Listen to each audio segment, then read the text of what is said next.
Being in business requires you to wear many hats, and the pressures to succeed can be overwhelming, especially if you are working with a spouse or a close friend. I mean, how often do you hear of partnerships failing between business partners because the pressures of separating business and friendship becomes too much? But it doesn't have to be that way.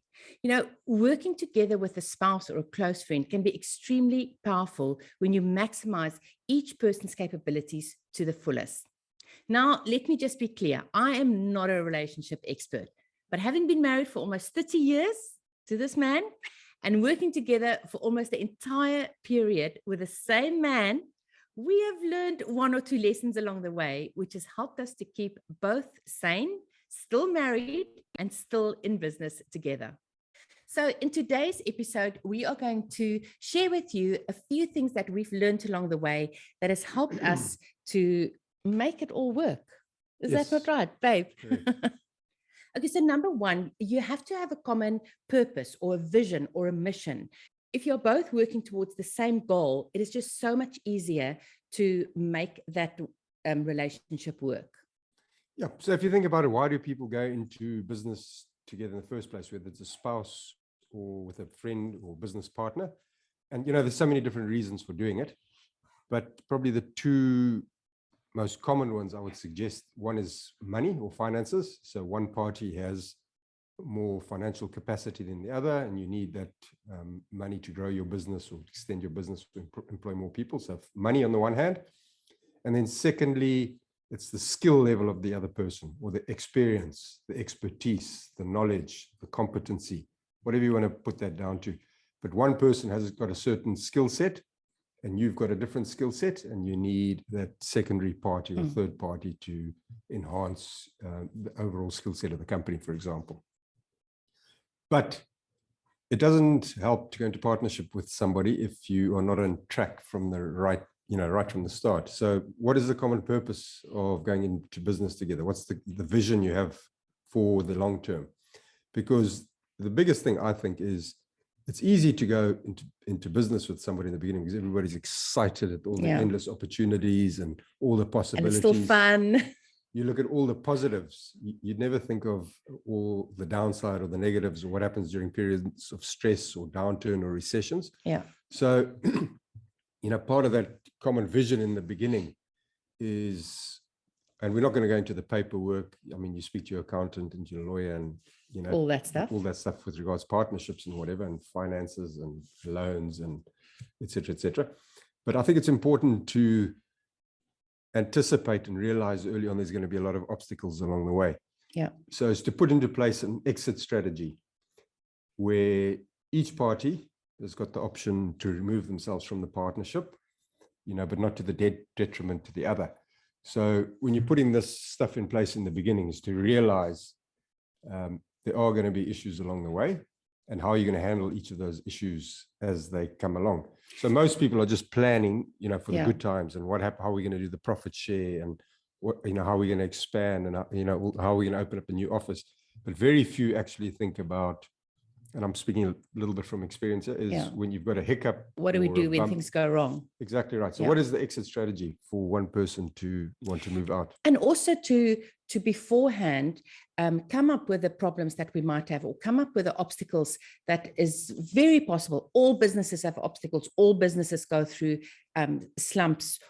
It just happens. That's just the way that business works. And the important thing is to know that these things are going to come up, to actually be aware that it's possible that they're going to come up. And before you even start your business, to actually sit down and to have a plan, to say like, okay, so if we don't make the sales that we are planning to make, how are we going to deal with that? And kind of having an action plan for the bad times. Yeah, because most people are just planning ahead for the good times, but you know there's going to be obstacles, and how's each party going to, because everyone's got a different tolerance level, risk level, stress level, you know, all those sort of things.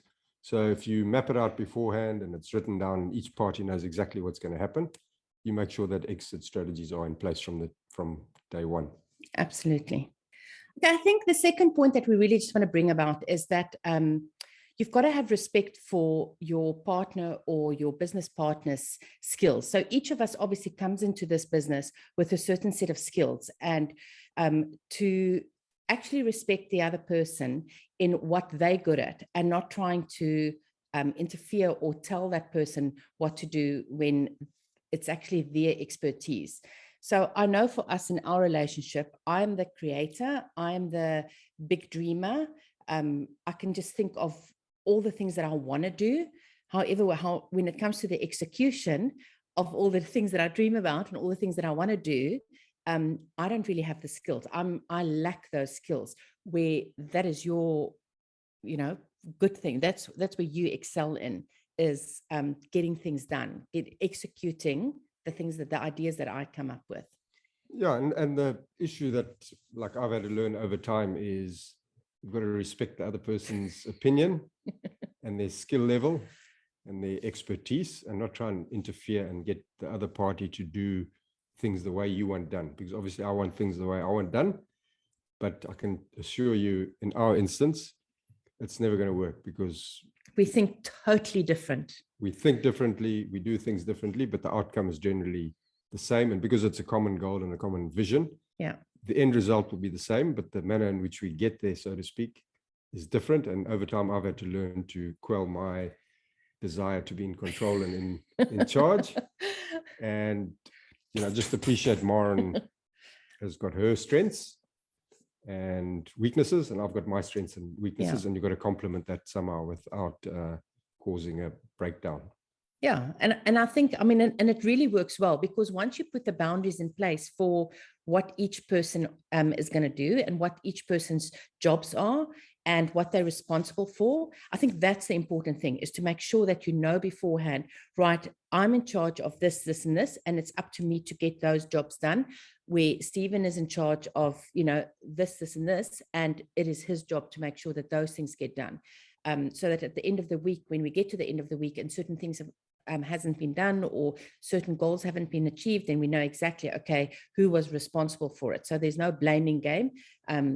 We've each just got our jobs that we need to do, and we obviously get together and we sit down weekly, at least weekly, if not daily, discussing what needs to be done. So I think it's very important to, one, have respect for each other's skills, and two, have very definite jobs for each person. Yeah, your job descriptions, your roles, your short-term goals, how you're going to achieve those, and then how you're going to course correct if things aren't going quite according to plan. Maybe somebody's a little bit out of their depth with the one side. You need to get a third party in to come and help mediate or help with their particular strength to get you back on course, and not just to be following something blindly and doing the same mistake week after week, month after month, and then trying to correct something when you're a year down the line, when it could have been done within a weekly time frame, for example.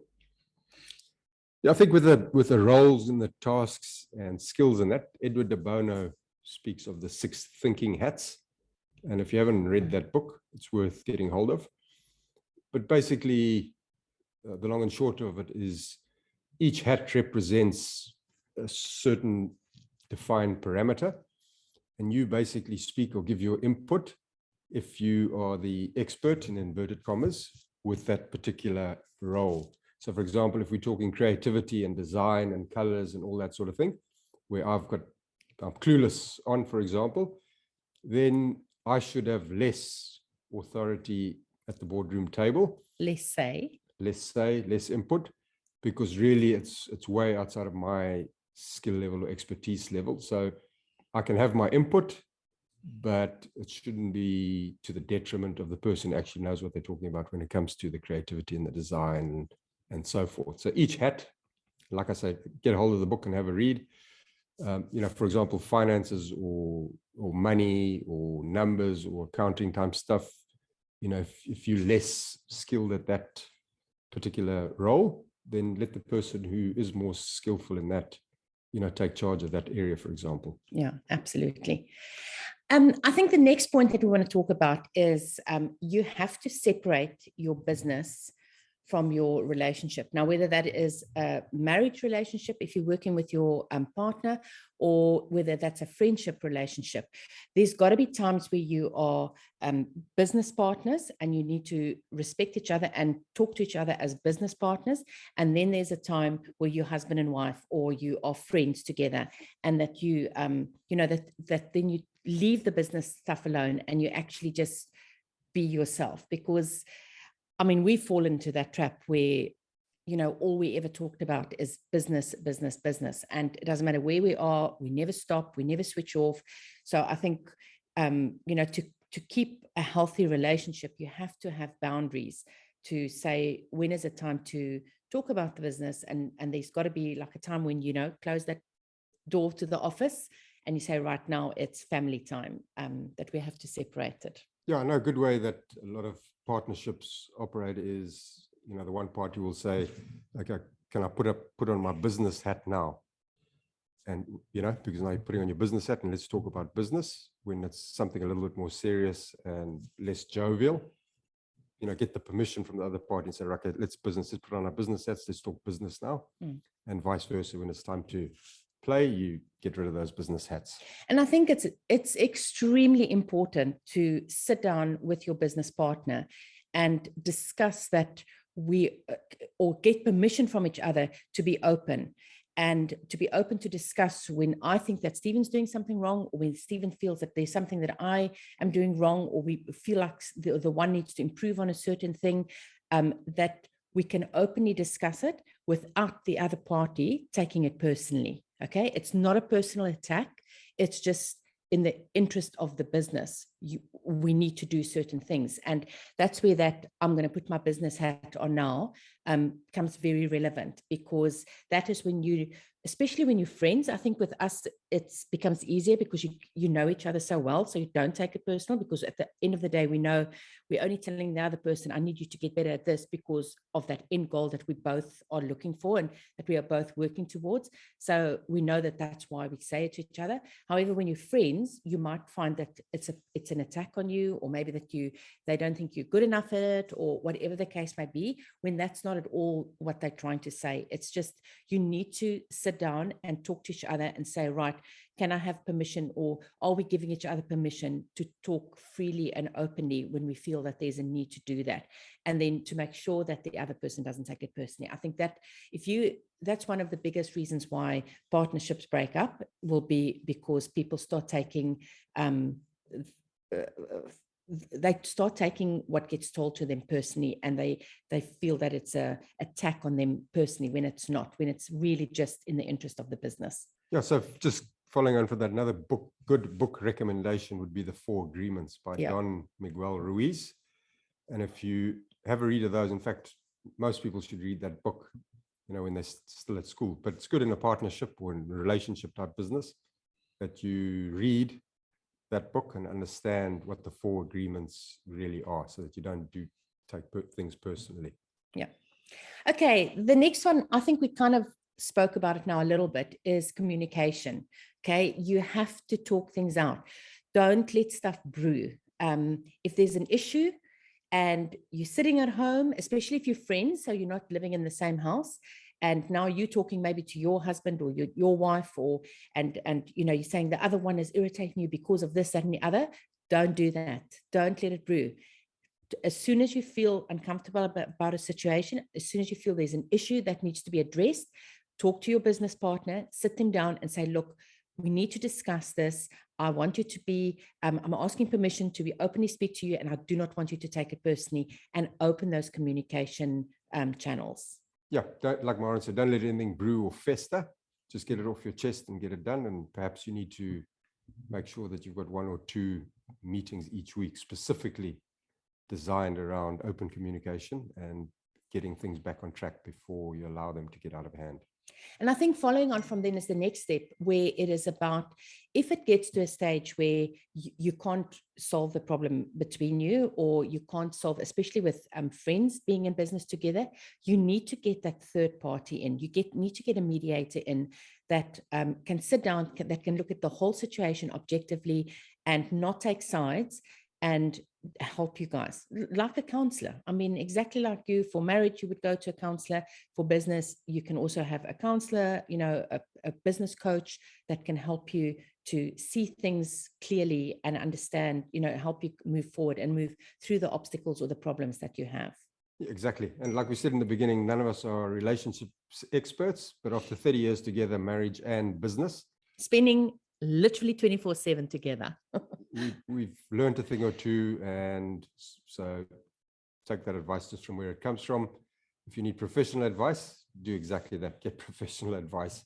This is just our own personal experiences over 30 years, and it seems to have worked well for us. Yeah.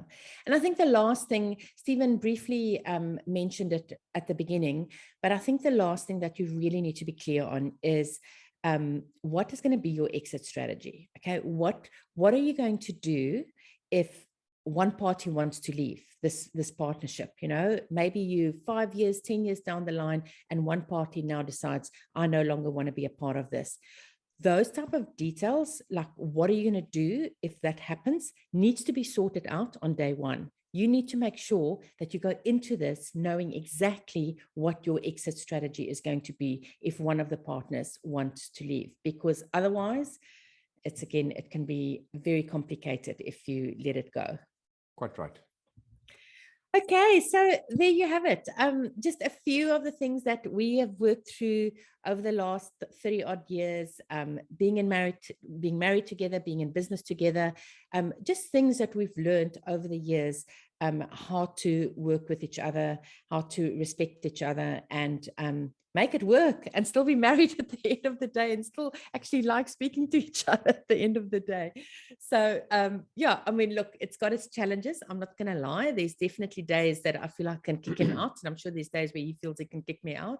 But isn't that married life in any case? So, but yeah, it's just about working together, having that goal, knowing exactly what you want and respecting each other. I think that's the biggest thing. Hey, it's just respecting each other and our skills and what we're good at, and then also respecting the relationship that we have. So we hope that has been of value for you, that you can take some of these tips away, implement it into your own business if you are in the same situation. And like always, go out there and make a difference, because there's someone out there right now looking for exactly what you have to offer.